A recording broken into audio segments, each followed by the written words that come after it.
somebody love.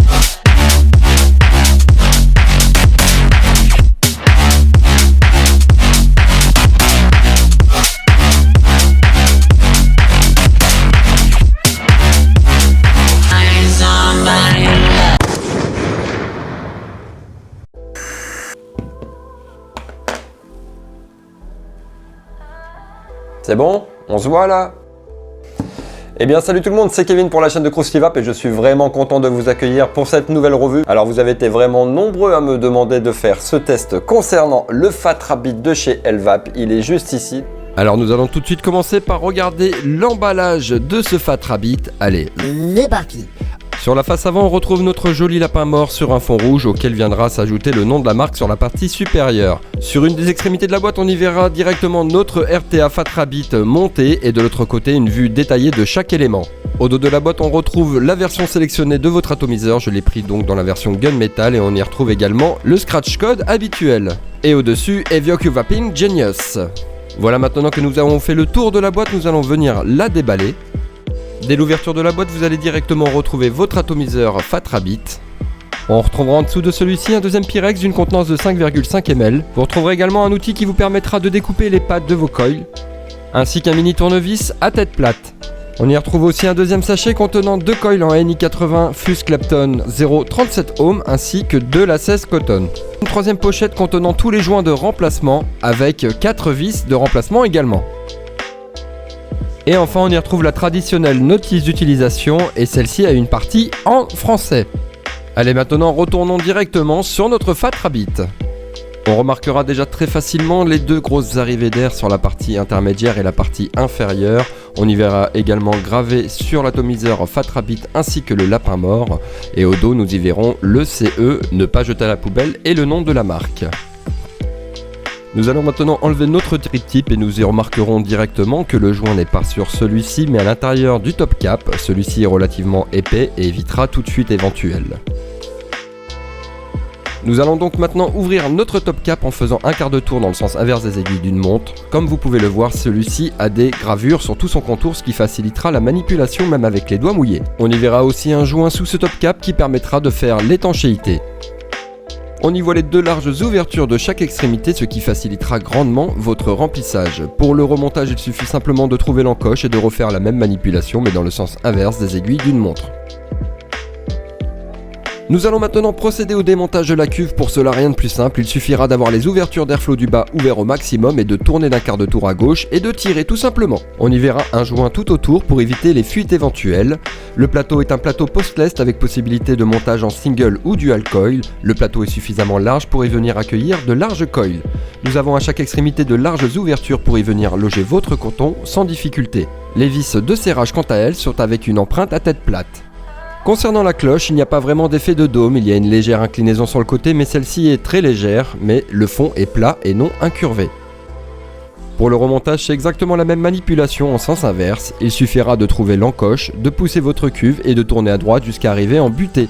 Vous pourrez ensuite réouvrir votre airflow. Nous allons maintenant procéder au démontage de la partie supérieure. Pour ce faire, nous allons dévisser la partie de remplissage du liquide pour enlever notre Pyrex. Celui-ci a une contenance de 5,5 ml. En bas de la cheminée, nous remarquerons un joint ainsi que sur le contour de la partie supérieure qui viendra faire étanchéité avec votre Pyrex. Sur la partie inférieure, on y retrouve également le joint Pyrex et comme vous pouvez le voir, il y a de grosses arrivées de liquide pour venir imbiber vos cotons sans difficulté. L'ensemble est bien pensé et bien fini, aucun problème d'usinage, aucune difficulté particulière pour l'assemblage de chaque partie. On peut également remarquer que la cloche est assez haute pour différents montages et on y voit au centre la grille qui viendra aérer vos airflows sous vos coils. Allez, il est temps de remonter l'ensemble et d'effectuer notre montage.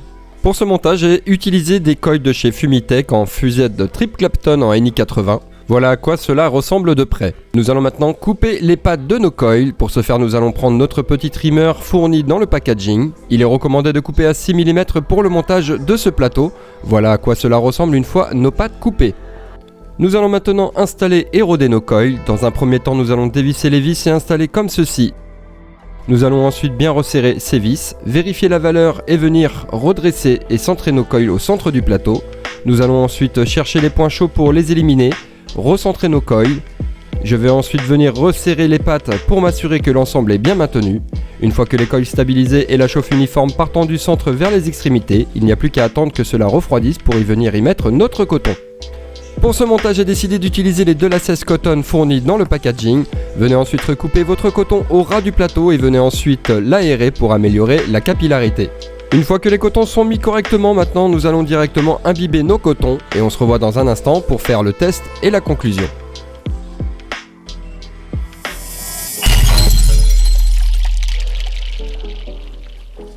Hop là.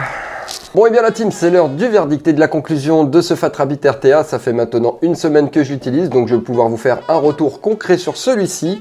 Forcément, le Fat Rabbit n'est pas sans me rappeler le Fatality qui est juste ici, donc qui avait exactement le même système de double airflow. Alors on est sur un autre type de matos, mais ça m'a fait penser à celui-ci.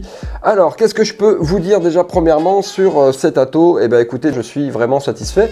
Je prends aussi en considération son prix qui est de 26 €. Tout dépendra forcément des revendeurs. Donc pour ce prix-là, vous avez vraiment un Ato qui est vraiment très polyvalent. Double système d'airflow qui est vraiment très bien pensé.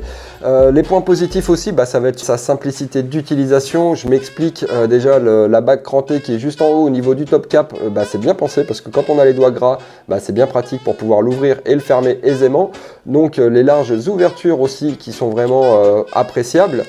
On a des joints vraiment partout. Depuis une semaine, je n'ai constaté aucune fuite et pourtant je suis en 50-50, donc ça aurait pu fuir, hein.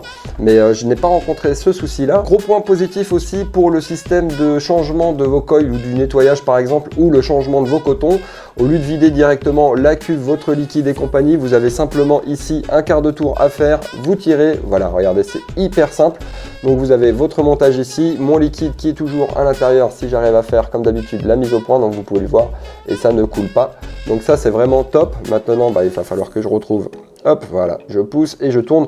Voilà, en 3 secondes c'est fait, donc c'est hyper simple. Donc là je suis monté en 0,16 ohms. On va déjà voir ce que ça donne à 60 watts dans cette configuration là avec les airflows ouverts à pleine balle. Hop là, un peu compliqué pour faire la mise au point.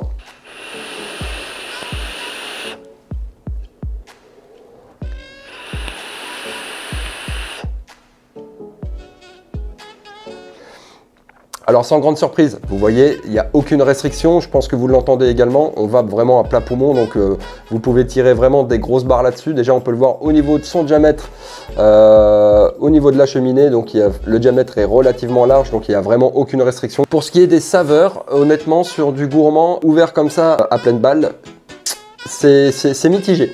C'est pas mauvais, mais voilà, j'ai trouvé d'autres configurations forcément en cherchant un petit peu, en jouant avec les bagues d'airflow. Donc maintenant, on va venir fermer de moitié la bague d'airflow supérieure pour pouvoir voir ce que ça donne dans cette configuration, toujours à 60 watts.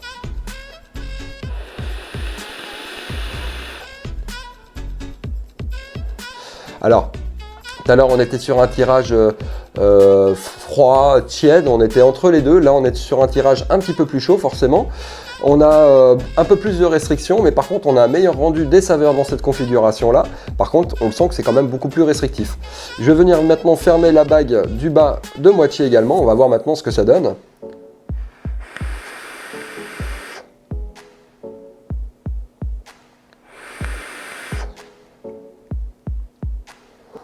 Alors, vous pouvez voir que ça fait toujours aussi bien de gros nuages, hein, mais on a quand même un meilleur rendu au niveau des saveurs. La vape est quand même un peu plus chaude dans cette configuration-là.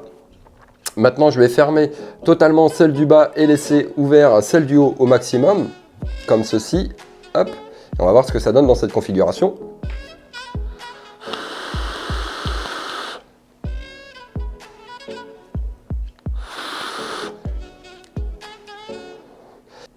Donc dans cette configuration, je trouve que c'est beaucoup moins restrictif qu'avec les deux bagues d'airflow fermées de moitié. Le fait d'avoir l'airflow ouvert au maximum en haut et fermé en bas, je trouve que c'est moins restrictif.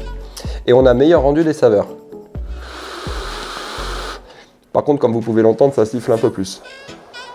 Alors il faut savoir aussi que la bague d'airflow supérieure viendra refroidir vos coils sur le côté. La bague d'airflow du bas viendra directement refroidir vos coils par son centre, juste par le dessous, avec la grille que je vous ai montré tout à l'heure dans la vidéo.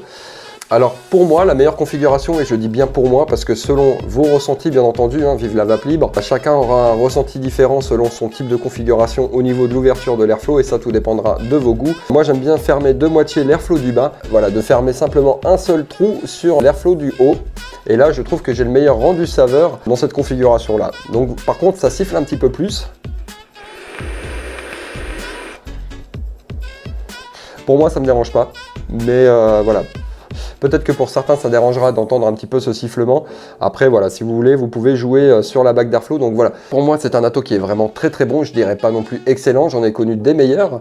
Mais pour son prix, donc je le prends toujours en compte également. Parce que le prix pour moi fait partie aussi des critères. Pour 26 €, Elvape a fait vraiment quelque chose de bien sur son Fat Rabbit RTA. Au niveau des finitions, au niveau du système, au niveau de sa bague d'airflow, je n'ai rencontré également aucune fuite. Son plateau qui est relativement large. Sa bague d'airflow, vous voyez, elle est quand même très smooth aussi, elle n'est pas trop dure ni trop souple, elle viendra pas bouger toute seule, et la bague du bas également. Enfin voilà, il y a pas mal de points positifs. Pour l'instant je n'ai pas vraiment trouvé de points négatifs. Bon et bien voilà les amis, c'est déjà la fin de cette vidéo. J'espère avoir fait le tour et d'avoir répondu à vos questions sur ce Fat Rabbit RTA. Je vous laisse un lien dans la description comme d'habitude. Si la vidéo t'a plu, n'hésite pas à me lâcher ton petit like, ça soutient toujours la chaîne et ça fait vraiment plaisir. N'hésite pas non plus à t'abonner et à activer la cloche des notifications pour ne rien louper des futures revues et tests. N'hésite pas non plus à me commenter cette vidéo pour me dire ton avis sur ce Fat Rabbit RTA. Si tu as des suggestions également pour des prochains tests, n'hésite pas à me le dire dans les commentaires. C'était Kevin pour la chaîne de Krusty Vape. Je te dis à bientôt. Ciao!